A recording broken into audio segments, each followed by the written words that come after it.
আসসালামু আলাইকুম। তো পাখি ইউটিউব চ্যানেলে সবাইকে স্বাগতম। চলে আসলাম নতুন আরেকটা ব্লগ নিয়ে। তো এই যে আজকে প্রায় 10টা 10:30টার থেকে ভিডিওটা শুরু করছি। তো এই যে কাপড় চোপড় উঠায় অনেকগুলি ভিজাই দিছি।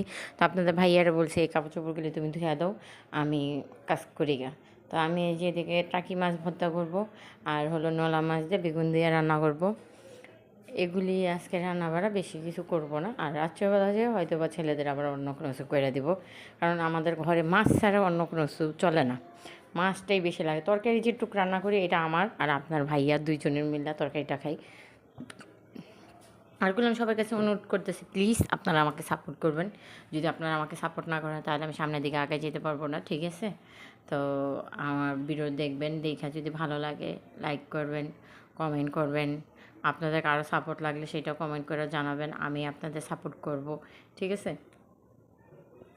তো এই যেদিকে আমি বেগুনের তরকারিটা বসাই দিতেছি, মরিচটা ভাইজা নিলাম। তো মরিচ ভাইজা নিয়ে তরকারি মশলাটা কষাই নিলাম ভালো করে। তো এখন বেগুন আর আলুটা দিয়ে দিলাম, এটাও ভালো করে কষাই নেবো। কষানো হয়ে গেলে এখানে পানি দিয়ে বসায় রেখে যাবো, পরে এইসব মাছটা দিয়ে নামায় ফেলবো। তো আমি মাছের কাঁটাটা বাছতে হবে, এটাতে মনে করলেন পানি দিয়ে যায় মাছের কাঁটাটা বেছে নেবো, তারপর আল্লাহ ভর্তাও করে নেবো।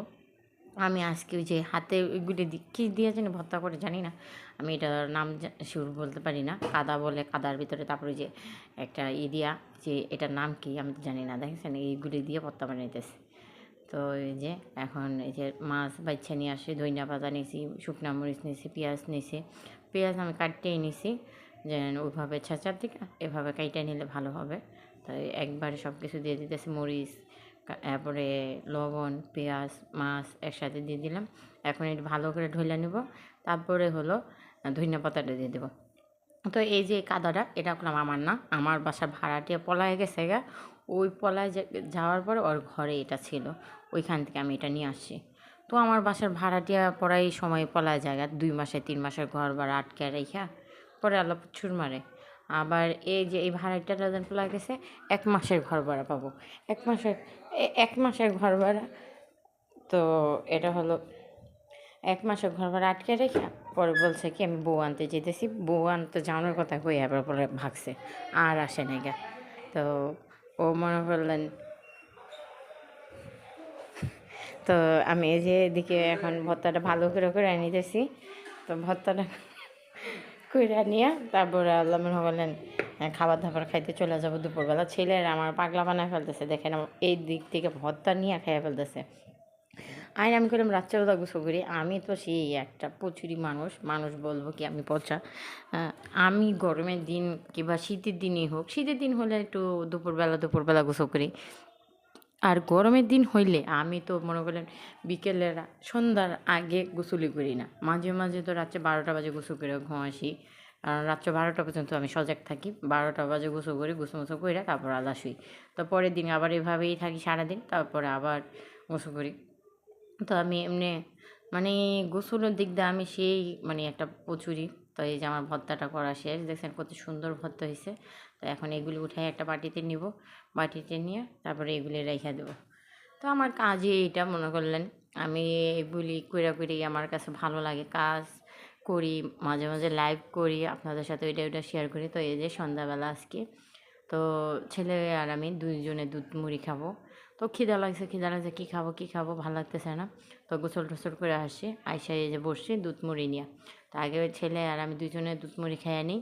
তো দুধ মুড়ি খাওয়া হয়ে গেলে ঘরে অনেকগুলি জামা কাপড় যেহেতু আপনাদের ভাইয়া ধুইয়া দিছে, তো ওই জামা কাপড়টি আনতে হবে, সুন্দর করে ধুইয়া দেয়া তা ভাজভুজ কইরা তারপর রাখতে হবে। আর ওয়ারড্রোবের ভিতরে ছেলেদের অনেক জামা কাপড়, ওইগুলি একটু ঢালাই নেব, ওইগুলিও সুন্দর করে ভাঁজ করে নেব। তো ছেলেদের জামা কাপড়, এত জামা কাপড় লাগে যা বলার বাহিরে। কোনোখানে যাওয়ার সময় লাগে, আবার মনে করলেন এভাবে লাগে। তো কি বলবো। তো এই যে আমি খাইতেছি, দেখেন আমার থুতনি মুতনি সব জায়গায় ভরে রয়েছে। তো আমার খাওয়া শেষ, আমি এখন ঘর গোছাইতে চলে আসি। তো আমার ছোটো ছেলে যে ক্যামেরার সামনে যা গুড়গুড়া করতেছে, আর মেজো ছেলে তো এখনও খাওয়াই হয় না, আমি করলাম খাইয়ে উঠে গেছি গা। তো এই যে এদিকে আমি সুন্দর কইরা করে মানে কাপড় চোপড়টি সব নিয়ে নিলাম। এখন আলাদা তাড়াতাড়ি ঝটপট করে ভাঁজ করবো, ভাঁজ করে তারপরে এগুলি যার যার জায়গায় রেখে দেবো। তো ঘরের ভিতরে আমার এত ইঁদুর হয়েছে যা বলার বাইরে। ইঁদুরে ঠেলে মনে করলাম ওয়ার্ড্রোবের ভিতরে কাপড় চোপড় রাখলে আমার প্লাস্টিকের ওয়ার্ড্রোবটাই ভালো, ওইটার ভিতরে কোনো ইঁদুর ঢুকতে পারে না, তেলাপোকা ঢুকতে পারে না।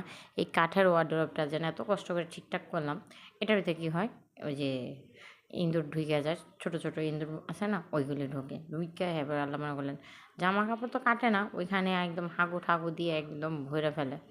তো কী করবো আর কিছু করার নেই। তো এই যে ছোটো ছেলে ওইখানে এসে খাড়া রয়েছে, মেজো ছেলে খাওয়া শেষ করছে বসে রয়েছে। তো একবার কী করবো, কোনো কিছু করার নেই। তো এইগুলি করে আজকের মতো ভিডিওটা এই পর্যন্তই রাখবো, বেশি দূর আর বাড়াবো না। তো সবাইকে বলি আমাদের দেশ নতুন করে স্বাধীন হয়েছে, প্লিজ আপনারা স্বাধীন দেশে স্বাধীনভাবে থাকেন, অশান্তি করেন না। আমরা এই যে ঘরে বসে বসে ভিডিওগুলি দেখি, আপনারা যে হারে মানে অশান্তি করতেছেন, এই হারে অশান্তিটা করা ঠিক না।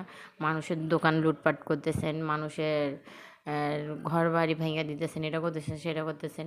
দেশ স্বাধীনতা করলো আমাদের স্টুডেন্ট ভাইয়েরা বোনেরা সবাই মিলা। তো আপনারা এই যে এরকম তাণ্ডব এই করতেছেন, এগুলি ঠিক করতেছেন, এগুলি একদম খারাপ কাজ করতেছেন। সবার কাছে অনুরোধ রইল, প্লিজ আপনারা এরকম খারাপ কাজটা করেন না। আমি তো আজকে দেখলাম জিনিসের দোকানদার কেন আপনারা ভাইঙ্গা ওইখানে হামলা চালাইতেছেন, ওদিক থেকে সব চুরিচারি করে নিয়ে যেতেছেন, এগুলি একদম খারাপ কাজ, এগুলি আপনারা করেন না। কারণ তাহলে শেখ হাসিনা সরকারই আমাদের ভালো আছিল, এটাই আমরা ভাববো।